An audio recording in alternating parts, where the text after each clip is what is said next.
Alors, on continue avec les interprétations. Je m'excuse, il y avait un problème technique.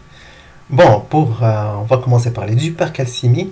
Par hypercalcémie quand la concentration en calcium, je parle calcémie totale, supérieure à 105 mg par litre, avec une protéinémie normale. Donc, n'oubliez pas à corriger.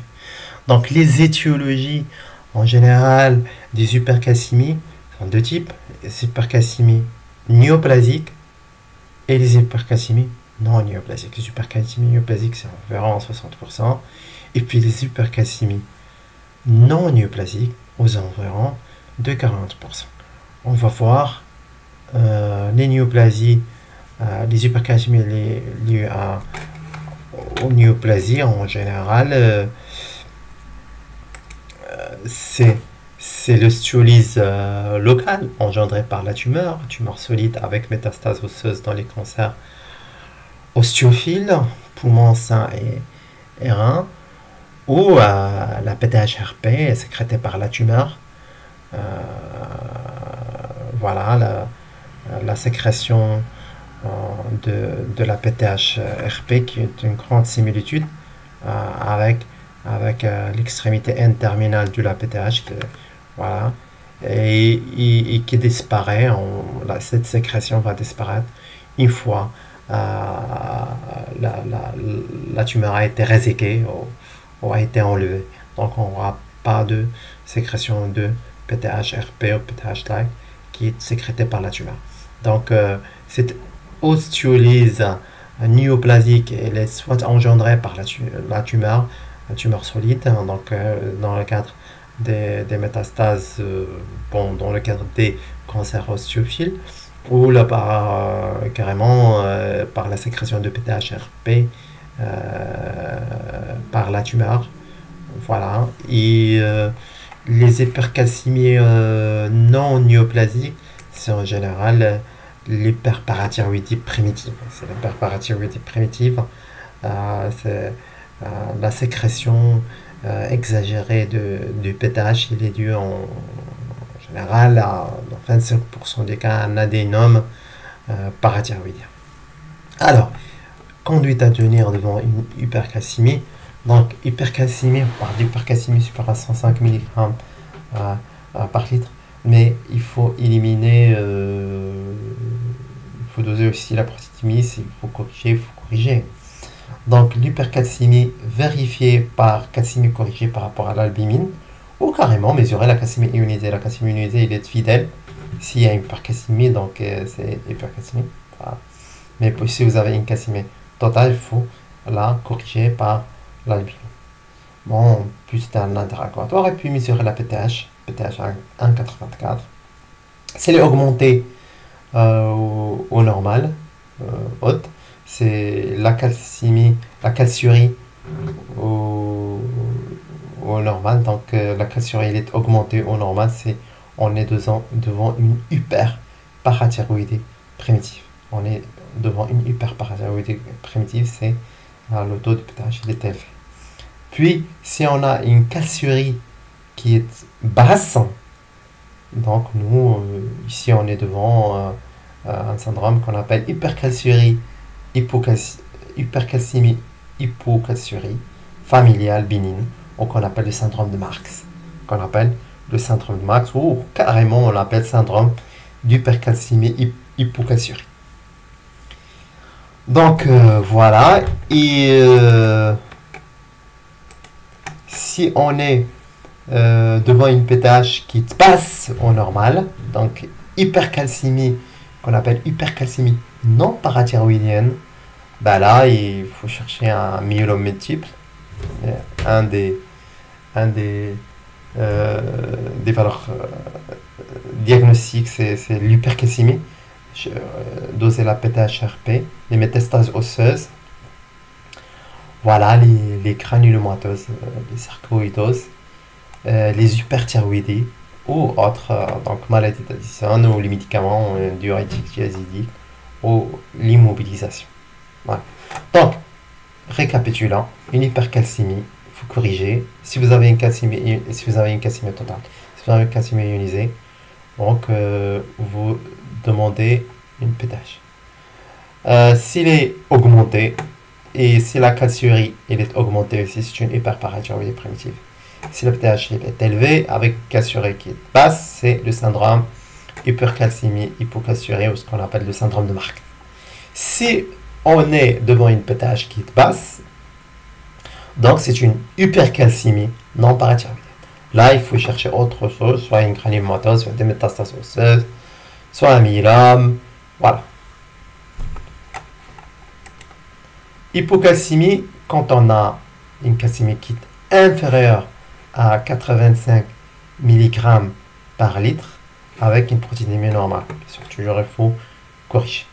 Les origines des hypocalcémies, en général, on a les hypocalcémies parathyroïdiennes, voilà, parathyroïdiennes qui ont un déficit de sécrétion de pTH suite à une hypoparathyroïdie primitive idiopathique ou une hypoparathyroïdie chirurgicale après ablation des parathyroïdes.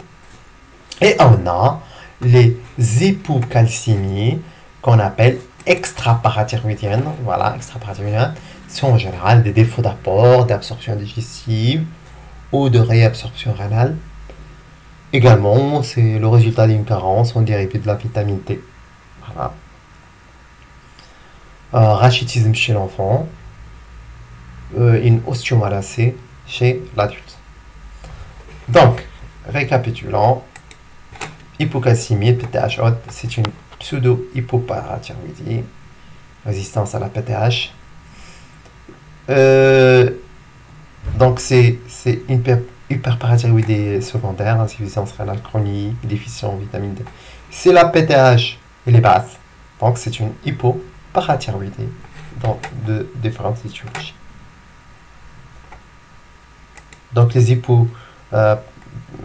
hypocalcémies pseudoparathyroïdiennes, sa sécrétion de pTH s'effectue est normale, mais son mécanisme d'action il est perturbé. C'est ce qu'on appelle pseudoparathyroïdie. Donc devant une hypocalcémie de la même manière, corriger la calcémie si vous avez une calcémie totale, calcémie ionisée. Doser la créatinine, s'il est normal, doser avec une pTH qui est basse au normal, c'est une hypoparathyroïdie. Une pTH est élevée au normal, on va doser la phosphatémie, s'il est basse, doser la 25 hydroxyvitamine D, c'est un déficit en 25 hydroxyvitamine D, c'est le cas de l'ostéomalacée de rachitisme. Ou la vitamine D est normale, augmentée, là on est dans des rachitismes vitamino résistants. Quand la phosphatémie est élevée, c'est une pseudo-hypoparathyroïdie. Voilà. On passe maintenant à la phosphatémie. On a soit une hyperphosphatémie, et en général, il est dû à une insuffisance rénale, comme on l'a vu, les reins jouent un rôle très important dans la régulation de la phosphatémie. Dans les maladies endocriniennes, hypoparathyroïdie ou autres intoxications à la vitamine D. C'est surtout dans le cadre d'un traitement ou une supplémentation par vitamine D où on dépasse les doses. Ou une hypophosphatémie, c'est une hyperparathyroïdie, une carence en vitamine D. C'est dans le cadre de l'ostéomalacée et du rachitisme. Donc, récapitulons, une hyperphosphorémie, carence de la créatinine, c'est les diminuer, c'est une insuffisance rénale. C'est normal, avec une augmentation de la s'il est normal, c'est la carence de la créatinine normale, avec une calcémie normale, c'est une surcharge exogène. Avec une calcémie diminuée, c'est une surcharge endogène, avec un syndrome de Lise, une hémolyse aiguë ou des rhabdomyolyse. Parce que on sait que les phosphates sont des anions intracellulaires. Donc, dans le cas de l'hypophosphorémie, c'est en général inférieur à 0,08, la concentration des phosphates. On va doser la phosphatérie. S'il est augmenté, c'est une perte rénale. On va doser la calcémie. S'il est normal, c'est une tubulopathie. C'est le syndrome de Fanconi. S'il est augmenté, c'est une hyperparathyroïdie primitive. Devant une phosphatase qui est diminuée, c'est en origine extra-rénale. Insuffisance d'apport, carence en vitamine D, chélateur de phosphate, transfert des phosphates des milieux intracellulaires, perfusion de glucose de nutrition parentérale, insulinothérapie, alcalose respiratoire aiguë. Voilà, donc en guise de conclusion, donc le métabolisme phosphocalcique il joue un rôle important donc, dans la coagulation, la conduction nerveuse, surtout dans l'os comme organe, dans la formation des cristaux d'hydroxyapatite. Ils ont un rôle structural important et un rôle dans l'homéostasie. Cette homéostasie qui est gardée par différents organes qui sont le foie, la peau, les reins, l'os, l'intestin, parathyroïde. Donc plusieurs organes interviennent dans la régulation de l'équilibre acido-basique.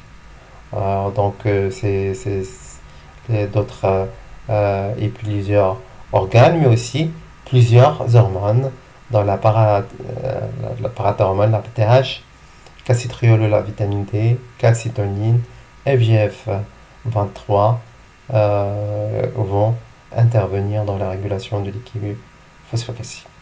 Et enfin, l'exploration de l'équilibre phosphocalcique a connu plusieurs évolutions, il y a plusieurs nouveautés dans la régulation du métabolisme phosphocalcique. Et je vous remercie au cours prochain.